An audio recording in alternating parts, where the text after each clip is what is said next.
జీనియస్లు, intelligent people, sensible people అందరూ కలిపితే 10% మాత్రమే ఉంటారు. మిగిలిందంతా క్రౌడ్, మందలో ఉంటే నీ ఇండివిజువాలిటీ పోద్ది. యు గెట్ మాబ్ మెంటాలిటీ, దాన్నే హెర్డ్ మెంటాలిటీ అంటారు. వాళ్ళు ఏం చేస్తే అదే చేస్తావు. గ్రూపు సైజు పెరిగే కొద్దీ నీ ఒపీనియన్ డైల్యూట్ అయిపోద్ది. నలుగురు అరిస్తే ఆలోచిస్తావు, అదే 1,00,000 మంది అరిస్తే అదే నిజం అనుకుంటావు. సో ఎప్పుడూ క్రౌడ్ని, గ్రూప్ని దూరం నుండి చూడాలి తప్ప don't join them. If the group loses the mind, you also lose your mind. అందరూ క్యాండిల్స్ పట్టుకొని మీ ఇంట్లో నిలబడండి రా అని మోడీ గారు చెప్తే మనం ఏం చేసాం? క్యాండిల్స్ పట్టుకొని ఊరేగింపుకు బయలుదేరాం. గో కరుణ, గో కరుణ, జై కరుణ, జై కరుణ. కరోనాని గో అంటున్నామో జై అంటున్నామో తెలీదు. ఆ క్రౌడ్ మన ఇంటి దగ్గర రాగానే మనం ఏం చేస్తాం? క్రాకర్స్ పట్టుకొని జాయిన్ అవుతాం. That will become like a celebration. మాబ్లో ఉంటే యు బికమ్ అన్కాన్షియస్.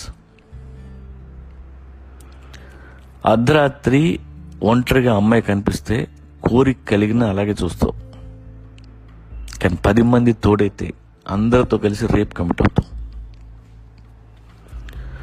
మొన్న అమెరికాలో రేసిజం ఇష్యూ జరిగింది. ధర్నాలు మొదలై అవి కాస్త లూటీలు అయిపోయాయి. షాపులు పగలగొట్టేసి తెచ్చుకోవడం మొదలెట్టారు. ఒక లీడర్ని లంజా కొడక అని ఎదురు నిలబడి తిట్టలేవు. కానీ అదే మాట క్రౌడ్లో నుంచొని అరుస్తావు. క్రౌడ్లో ఉంటే నీలో క్రైమ్ నిద్రలేస్తుంది. మైండ్ అంతా మూర్ఖత్వంతో నిండిపోద్ది. ఉదయం లేవగానే #షిట్ అని ఒకటి కనిపిస్తుంది. సోషల్ మీడియాలో ఏదో పోస్ట్ కోసం దేశం అంతా ఊగిపోతుంటారు. నువ్వు ఊగిపోతావు. ఇదే దేశం కోసం రమ్మంటే ఎవ్వడు రాడు. జాబ్లెస్ పీపుల్ అందరూ అందులో ఉంటారు. అందుకే నీ ఫ్రెండ్స్ ఎవరో చెక్ చేసుకో. వాళ్ళు కానీ పార్ట్ ఆఫ్ ద క్రౌడ్ అయితే నేను కూడా లాగుతారు. తెలియకుండా నువ్వు కూడా వెళ్ళిపోతావు.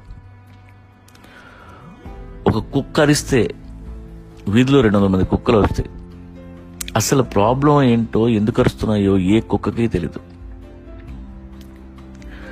10% మాత్రమే ఉన్న సెన్సిబుల్ పీపుల్ ఏం చేస్తున్నారు చూడు, ఎలా ఆలోచిస్తున్నారు చూడు. కొంచెం హార్ష్గా చెప్తా, లేకపోతే గుర్తుండదు. చెప్పనా? ఒక అమ్మకి అబ్బకి పుట్టా, I'm an individual, I can think better అని నువ్వు అనుకుంటే don't join the crowd. Stand alone like a rebel, like a lion.